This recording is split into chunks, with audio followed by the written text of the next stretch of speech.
Hello friend, now we are going to discuss new topic equilibrium.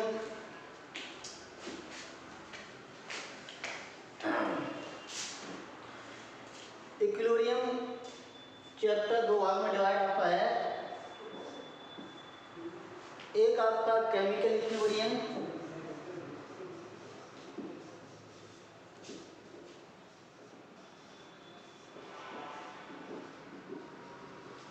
दूसरा आपका ionic equilibrium.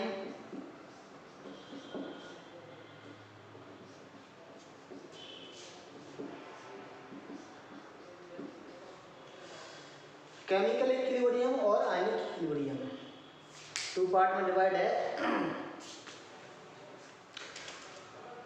Equilibrium क्या है?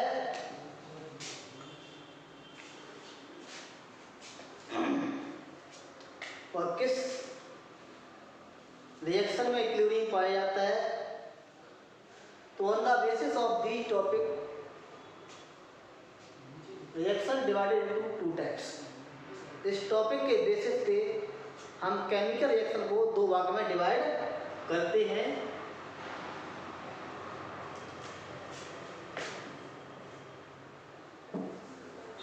Chemical reaction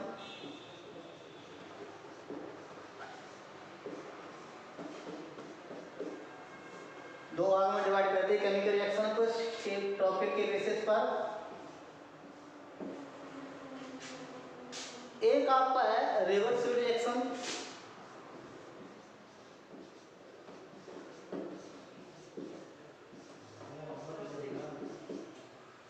और दूसरा आपका है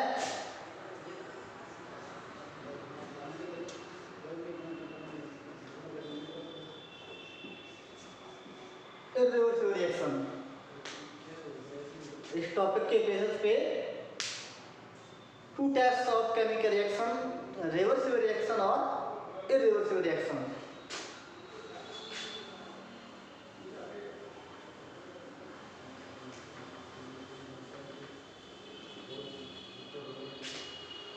रिवर्सिबल रिएक्शन की कुछ कैटेगरी होती है, उन कैटेगरी को मैच कर लें तो बाकी जो बची दुनिया की रिएक्शन है वो इर्रिवर्सिबल रिएक्शन की कैटेगरी होती है, उन कैटेगरी को मैच कर लें तो बाकी जो बची दुनिया की रिएक्शन कहलाती है रिवर्सिबल रिएक्शन। तो इर्रिवर्सिबल रिएक्शन को हम डिवाइड करते हैं 5 कैटेगरी में।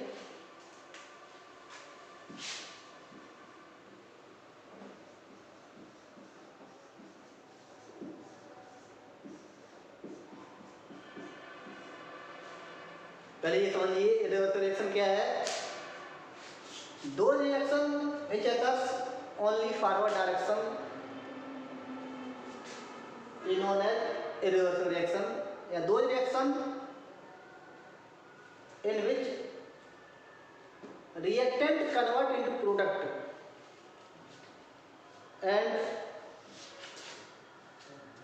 product does not convert into reactant is known as irreversible reaction। तो रिएक्शन ऐसी होती है इर्रिवर्सिबल कि एक ही डायरेक्शन होती है, आपका रिएक्टेंट प्रोडक्ट में चला जाएगा, उसके बाद प्रोडक्ट आपका रिएक्टेंट में नहीं आएगा। जैसे फॉर एग्जांपल कंबशन रिएक्शन है, कोई चीज़ एक बार जला दी है, जल गई, वो दोबारा लौट के नहीं आती है।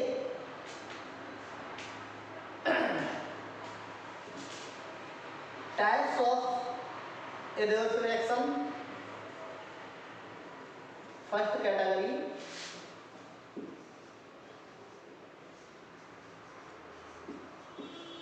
Combustion reaction. कंबशन रिएक्शन में कोई रिएक्टेंट एक बार जल गया, एक बार इसका ऑक्सीडेशन हो गया, वो दोबारा बैकवर्ड डायरेक्शन रिएक्टेंट में नहीं कन्वर्ट होता है। जैसे आपका CH4 मेथेन है प्लस O2, कंबशन हो रहा है, CO2 प्लस 2H2O और मेथन से कार्बन डाइऑक्साइड वाटर बन गया। अब ये दोबारा प्रोसेस उल्टी नहीं हो सकती है, यानी एक ही डायरेक्शन होगी। सेकंड कैटेगरी इसकी है न्यूट्रलाइजेशन रिएक्शन।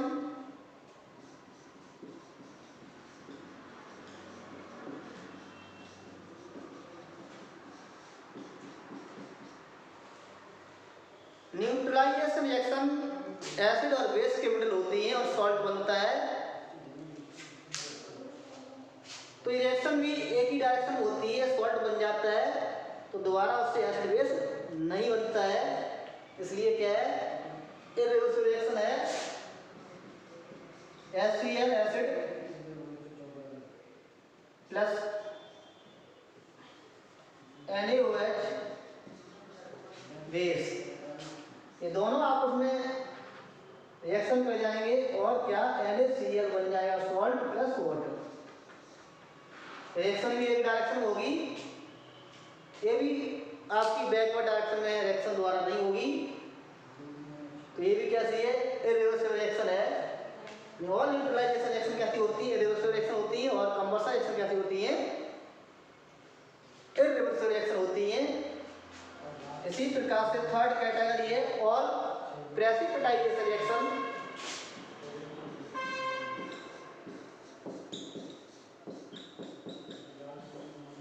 और प्रेसिपिटाइजेशन रिएक्शन ये भी आपकी एक ही डायरेक्शन होती है। अगर प्रेसिपिटेट बन गया तो दोबारा वो रिएक्टेंट में कन्वर्ट नहीं होता है। जैसे आपका एग्जाम्पल NaCl का एक सॉल्यूशन ले लो और दूसरा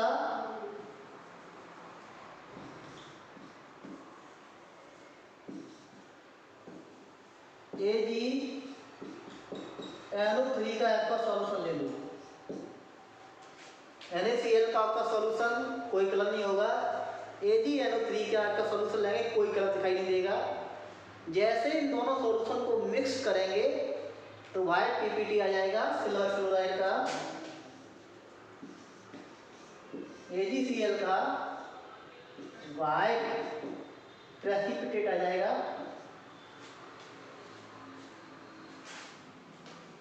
और साइड प्रोडक्ट के रूप में आपका बन जाएगा NaNO3 सोडियम नाइट्रेट। इस प्रकार से रिएक्शन एक ही डायरेक्शन होगी, ये भी आपकी कैसी होगी इर्रिवर्सिबल रिएक्शन होगी। नेक्स्ट एग्जांपल आपका इर्रिवर्सिबल रिएक्शन का है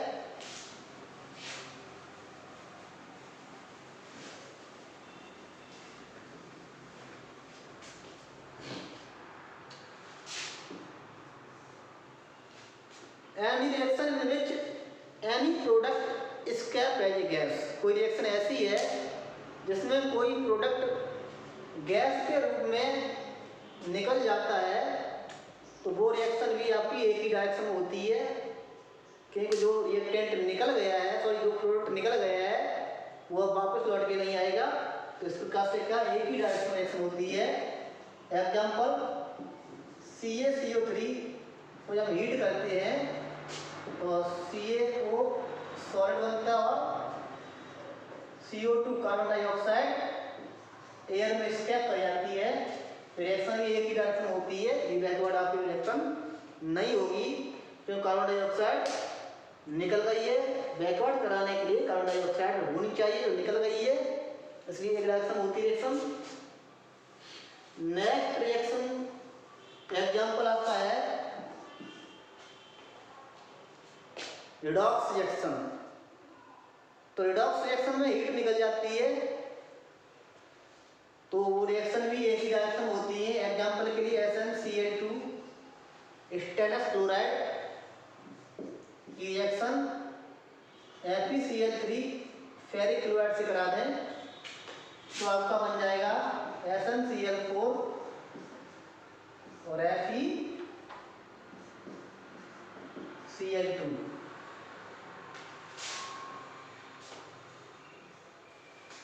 यानी स्टेनस क्लोराइड की रिएक्शन फेरिक क्लोराइड से कराते हैं तो stannous chloride Stenik chloride convert हो जाता है और आपका ferric chloride ferrous chloride convert हो जाता है। तो ये जो प्रोडक्ट जो बनते हैं ये स्टेबल होते हैं। इस स्टेबिलिटी के कारण रिएक्शन बैकवर्ड डायरेक्शन में नहीं होती है, एक ही डायरेक्शन होती है। तो ये आपके 5 कैटेगरी रिएक्शन है जो एक ही डायरेक्शन में होती है। इन 5 कैटेगरी को आप याद रख लीजिए। बाकी दुनिया की जितनी भी रिएक्शन है वो रिवर्सिबल रिएक्शन होती है, बोथ डायरेक्शन रिएक्शन होती है।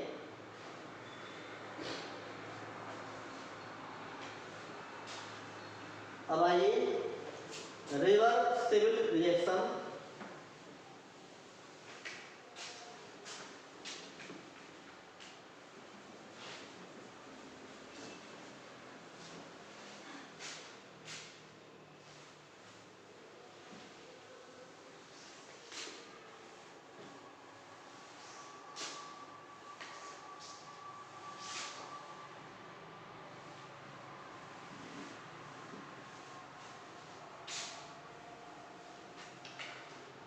रिवर्सिबल रिएक्शन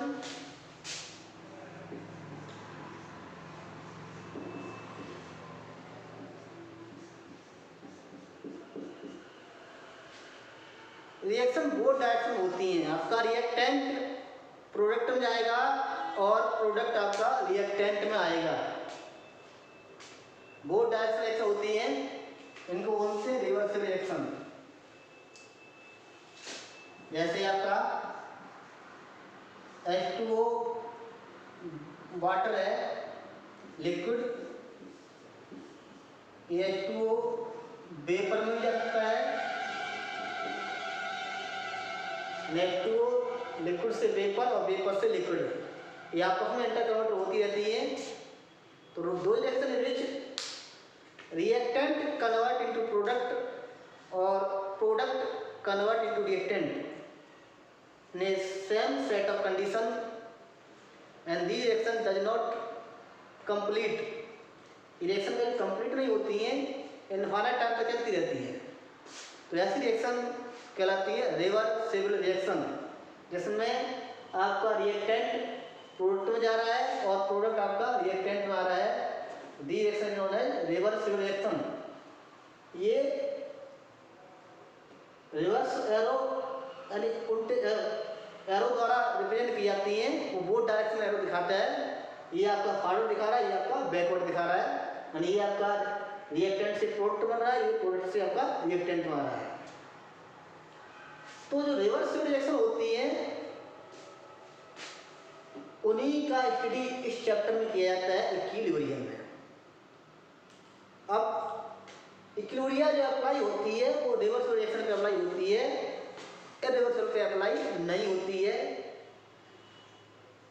अब इक्विलिब्रिया है क्या? सपोज कर लीजिए कोई रिएक्शन हो रही है,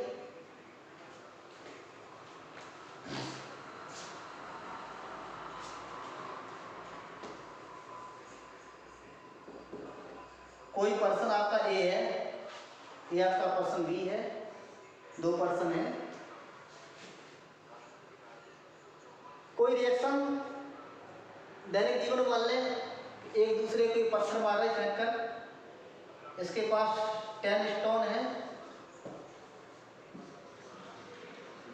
इसके पास आपके 20 स्टोन है। सबसे बढ़िया एग्जांपल ये है। तो सपोज कर लीजिए ए ने सबसे पहले एक स्टोन बी को मारा, तो बी की तरफ से कोई रेस्पॉन्स नहीं आया, ये है मार दिया भाई। दूसरी बार इसने फिर एक स्टोन मार दिया इसको, फिर बी को थोड़ा थोड़ा गुस्सा आया, चिड़चिड़ापन आया, फिर इसने 2 स्टोन मार दिए। अब बी को ज्यादा ही गुस्सा आ गया, तो बी ने क्या किया, बी ने भी भाई एक स्टोन इधर फेंक के मार दिया। अब ए भी स्टोन मार रहा है और बी भी अपना स्टोन मार रहा है इस प्रकार से, और ए भी मार रहा है। एक कंडीशन वो आएगी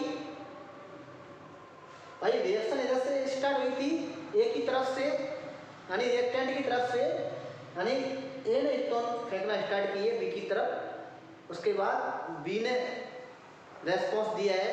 सपोज कर लीजिए इनिशियली ए ने 6 स्टोन उसे मार दिए, तो 10 - 6, तो इसके पास इलेक्ट्रॉन बचे 4।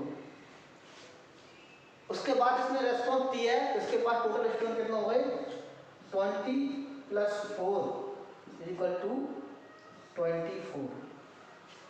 इसके बाद 2 स्टोन ये मारा, 2 स्टोन ये मारा। अब स्टोन की संख्या कांस्टेंट हो गई, यानी स्टोन यानी कंसंट्रेशन है वो कैसे हुई, कांस्टेंट हो गई।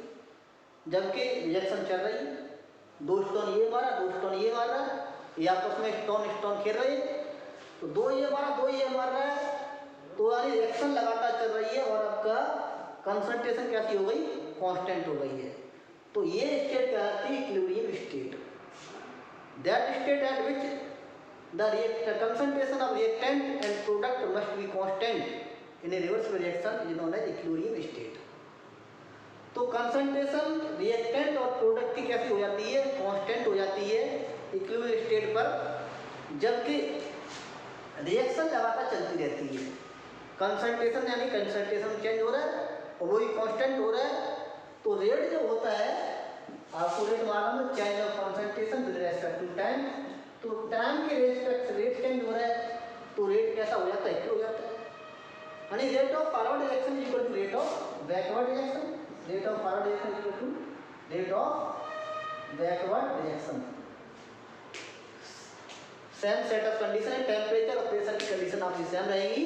तो रेट ऑफ फॉरवर्ड रिएक्शन और रेट ऑफ बैकवर्ड रिएक्शन कैसा हो जाएगा, बराबर हो जाएगा। कंसंट्रेशन कैसी हो जाएगी, कांस्टेंट हो जाएगी। तो इस स्टेट को बोलते हैं equilibrium state.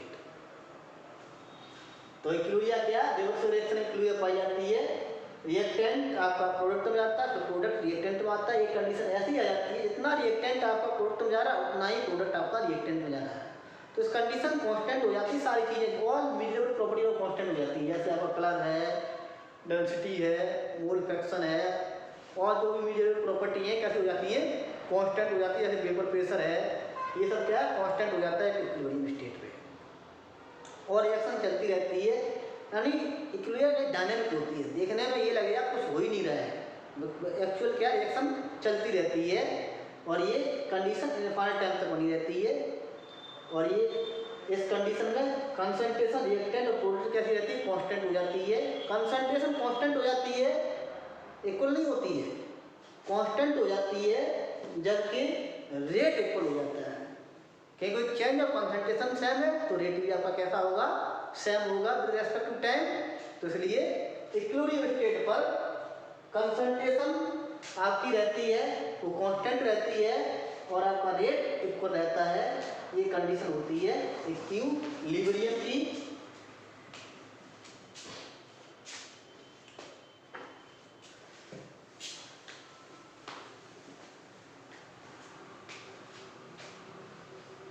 Types of equilibrium देख लीजिए, कौन कौन से टाइप ऑफ इक्विलिब्रियम के हैं।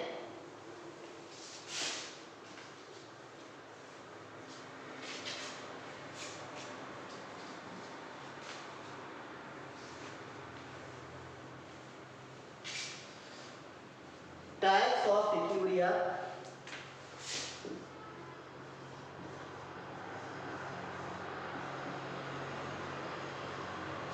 टाइप्स ऑफ इक्विलिब्रियम, हालांकि कई टाइप्स होते हैं। फिजिकल स्टेट के ऊपर इक्विलिब्रियम डिपेंड करती है, किस किस में पाई जाती है, और ये हम कंसंट्रेशन के ऊपर बेसिस बता रहे हैं। Concentration of reactant more than concentration of product, यानी कंसंट्रेशन रिएक्टेंट की बहुत ही ज़्यादा, प्रोडक्ट जो बन रहा है वो बहुत ही कम मात्रा में बन रहा है। ये इतनी कम मात्रा में बनेगा वो प्रैक्टिकली मेजरेबल होगा, आप देख नहीं सकते हैं। तो इस कंडीशन में इक्विलिब्रियम आती है, तो इसे बोलते हैं कंसंट्रेशन रिएक्टेंट की ज़्यादा है और प्रोडक्ट की कम है। जैसे एग्जाम्पल आपका ये आपका वेसल है, इस वेसल में वाटर भरा हुआ है, इसके ऊपर प्लेट रख दें, तो वाटर इज द प्रोडक्ट, और जो वेपर जो बनेगी वो बहुत ही कम मात्रा में बनेगी, वो आप देख नहीं सकते हैं, प्रैक्टिकली मेजर करनी पड़ेगी वेपर को। तो वेपर इतनी कम मात्रा में बनेगी वो दिखाई नहीं देगी, प्रैक्टिकली आप डिटरमाइन करेंगे। तो कंसंट्रेशन वेपर यानी वेपर प्रोडक्ट है, और वाटर का रिएक्टेंट, सॉरी वाटर रिएक्टेंट है, वेपर प्रोडक्ट है, तो प्रोडक्ट की कंसंट्रेशन बहुत ही कम है और रिएक्टेंट भी आपकी बहुत ही ज़्यादा है और ये आपस में इक्विलिब्रियम स्टेट में रहेंगे, यानी वाटर वेपर में जाएगा, वेपर वाटर में आएगी और ये कंडीशन ऐसी आएगी, दोनों कंसंट्रेशन कांस्टेंट हो जाएगी, चेंजिंग हो रही है वो क्या, यानी रेट कांस्टेंट हो जाएगा और सॉरी रेट इक्वल हो जाएगा और कंसंट्रेशन कैसे हो जाएगी, कांस्टेंट हो जाएगी। तो उसको क्या बोल रहे हैं, ये टाइप ऑफ इक्विलिब्रियम क्या हो गई, concentration of reactant more than concentration of product. Second, ये फर्स्ट कैटेगरी हो गई। Second category, concentration of product more than concentration of reactant. अब कंसंट्रेशन, कोई रिएक्शन ऐसी हो रही है, प्रोडक्ट आपका रिएक्टेंट लगभग अप्रॉक्सीमेटली प्रोडक्ट में काउंट हो गया, थोड़ा सा माइन्यूट रिएक्टेंट बचा है, उसके मिडल क्या इक्विलिब्रियम सेटअप हो गई। एक एग्जांपल ले लें, इसमें क्या शुगर मिक्स कर दें, अगर शुगर मिक्स कर देंगे तो शुगर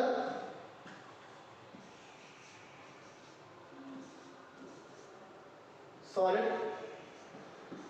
और शुगर सॉल्युबल लिक्विड, यानी सॉलिड शुगर, कुछ शुगर इसमें सॉलिड होगी, थोड़ी सी बचेगी प्रैक्टिकली मीजरेबल होगी और कुछ इसमें अधिकांश शुगर घुली होगी, तो उसके मिडिल भी इक्विलिब्रियम स्टेबलाइज हो जाएगी। यानी जो सॉलिड शुगर है ये आपका रिएक्टेंट ये बहुत ही कम मात्रा, माइन्यूट मात्रा में बचेगा और जो घुल चुकी है वो आपकी रिएक्टेंट बन गया, सॉरी प्रोडक्ट बन गया, वो अधिक मात्रा में बचेगी। तो इस कंडीशन में क्या है, इन दोनों के मिडिल सॉलिड शुगर और सॉल्युबल शुगर, दोनों शुगर के मिडिल क्या है, इक्विलिब्रियम स्टेट आ जाएगी। तो ये एग्जांपल इसका हो गया। कंसंट्रेशन प्रोडक्ट की तो बहुत ही मात्रा में शुगर है, बहुत अधिक मात्रा में घुल गई है और रिएक्टेंट यानी सॉलिड शुगर है वो बहुत ही कम मात्रा में बची हुई है, वो आपको ऐसे देख नहीं सकते। उसको देखने के लिए क्या करना पड़ेगा, आपको प्रैक्टिकल करना पड़ेगा, प्रैक्टिकली जाना पड़ेगा। इन दोनों को क्या इक्विलिब्रियम स्टेट आ जाएगी। Next example, next type,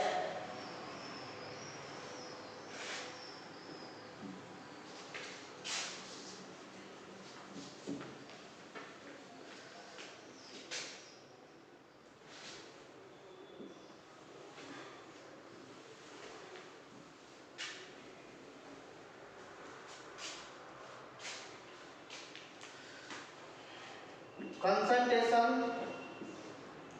of reactant